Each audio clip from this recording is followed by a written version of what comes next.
tuning in.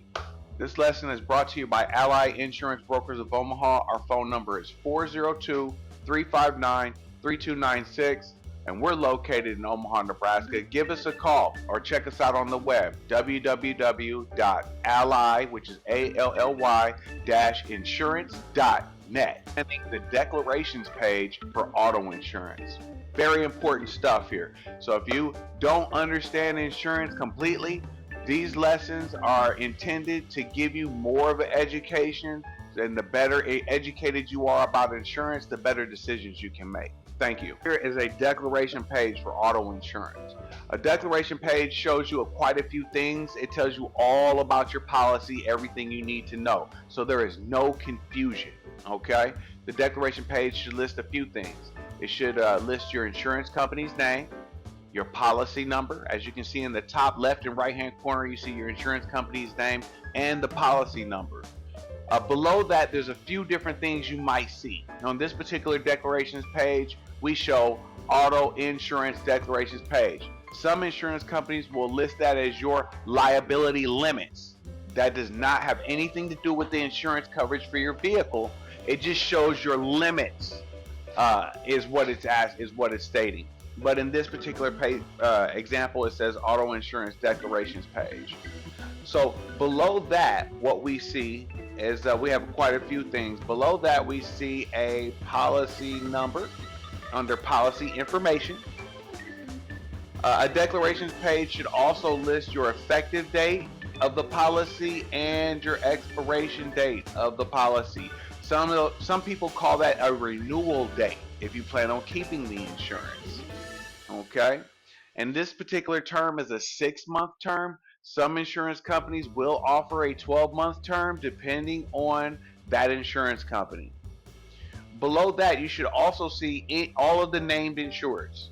So all named insureds are going to be listed right here. These are the people that are responsible for the policy. The named insureds are the people who are responsible for the policy. Below that, you should see their address information. That's typically listed as a mailing address, and most likely also listed as the garaging address for the customer. In this particular instance, it's 1234 Easy Street in Nashville, Tennessee, zip code 12345. Now, then you see the underwritten by. Underwritten by, very important. That's your insurance company right there. Very rarely sometimes you'll see a different insurance company listed there. That might be because they are a franchise or a sub of the main insurance company. For example, you might have National General as your insurance company up here, but then down here you may see it underwritten by Allstate. That's because it's actually an Allstate policy, but because it's underwritten by them, but offered by National General. In that particular example, you see it there. To the right on this declarations page, you see the total premium for the 6 months for that insurance. That is not a monthly price. That is the total 6-month premium for that policy that you've agreed to pay. Also listed on the declaration page are the household drivers. Okay, these are any additional drivers, including the named insured, that should be listed on the policy. Now, everyone that has a driver's license living in your household should be listed on the policy, or they should be excluded off the policy. It is the named insured's responsibility to notify the insurance company of any changes in the household. Let me repeat that. It is the named insured's responsibility to notify the insurance company of any changes in the household. Anyone living in the household of driving age should either be listed on this policy or excluded from this policy. Okay, so we will move down a little bit and we will see what else we can cover. We also have down here below that, we have what's called the vehicle information. The vehicle information is very important, okay? Vehicle information is going to list all vehicles on the insurance policy. So if you don't see your vehicle listed there, it's probably not covered. So you want to make sure all your vehicles are listed on the policy. Next to that, we show the coverage. This particular vehicle, which is a 2016 Toyota Prius, is insured for a comprehensive, which is acts of God, theft, and vandalism, with a $1,000 deductible. Well, that's the question I get all the time. What is a deductible? A deductible is the amount you're responsible to pay for in the event you cause an accident. A deductible is the amount you're responsible to pay for in the event you get into an accident. This vehicle also has collision coverage. That's when you collide with any objects. There's also a $1,000 deductible there. So there's two separate deductibles on this policy, one for comprehensive and one for collision. Okay. Most of your vehicles on an insurance policy are basically covered for actual cash value. That's the ACV, actual cash value. There are other coverages that you can purchase, such as agreed value and stated value, but most policies that you buy are going to insure the vehicle for actual cash value. Now, what does that mean? Actual cash value means what is that vehicle worth the day you got into an accident? So if you bought the vehicle 2 years ago for $40,000, but the actual value of that same vehicle 2 years later when you get into an accident is only $32,000, then the insurance companies, if you total out the vehicle, the insurance company will only pay out $31,000. That's $32,000 less your deductible. Okay. So it's always important, if your loan is more than the value of the vehicle, you want to get what's called gap coverage. Gap coverage will cover the difference between the actual cash value and the limit of the loan, most likely up to 25% of whatever's paid out initially. You also have on this policy what's called additional equipment. Additional equipment is insured on the vehicle if it is bolted onto the vehicle.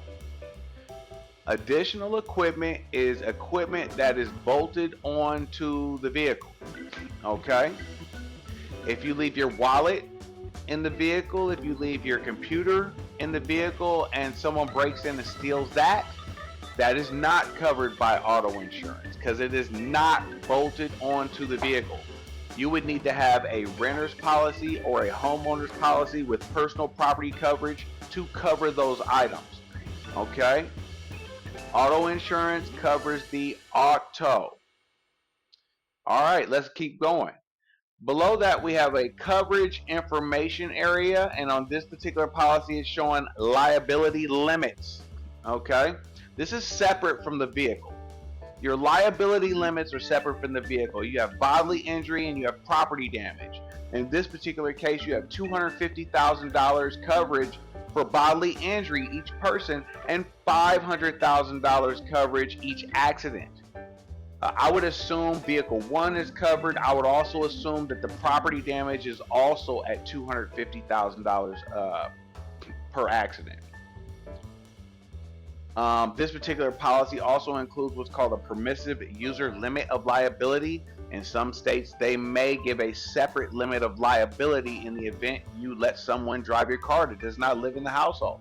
If that's not listed there, then the permissive use limit of liability will be up to your regular limit of liability. Medical coverage. Medical coverage, also called medical payments coverage. This is a optional coverage. This is designed for individuals in your vehicle in the event you get into an accident if they are injured. If they are injured and needing medical care, the insurance company will pay a no-fault check to that individual to cover the medical costs immediately preceding that accident. And then you have what's also called as uninsured motorist and underinsured motorist coverage. This declaration page only lists uninsured motorists, but there's also an underinsured motorist coverage. Those two coverage are designed to protect you in the event you get into an accident and the other person involved in the accident is uninsured and you get injured. Or what if they're underinsured and you get injured, and your bills are $30,000 for medical, but their insurance bodily injury coverage is only $20,000 for bodily injury liability. So then your insurance would back that up and pay the additional $10,000. That's the way that's designed. You also have what's called roadside assistance. This declaration page does not include that. However, roadside assistance can be added to the policy, or you can buy it independently from a company that sells roadside independently.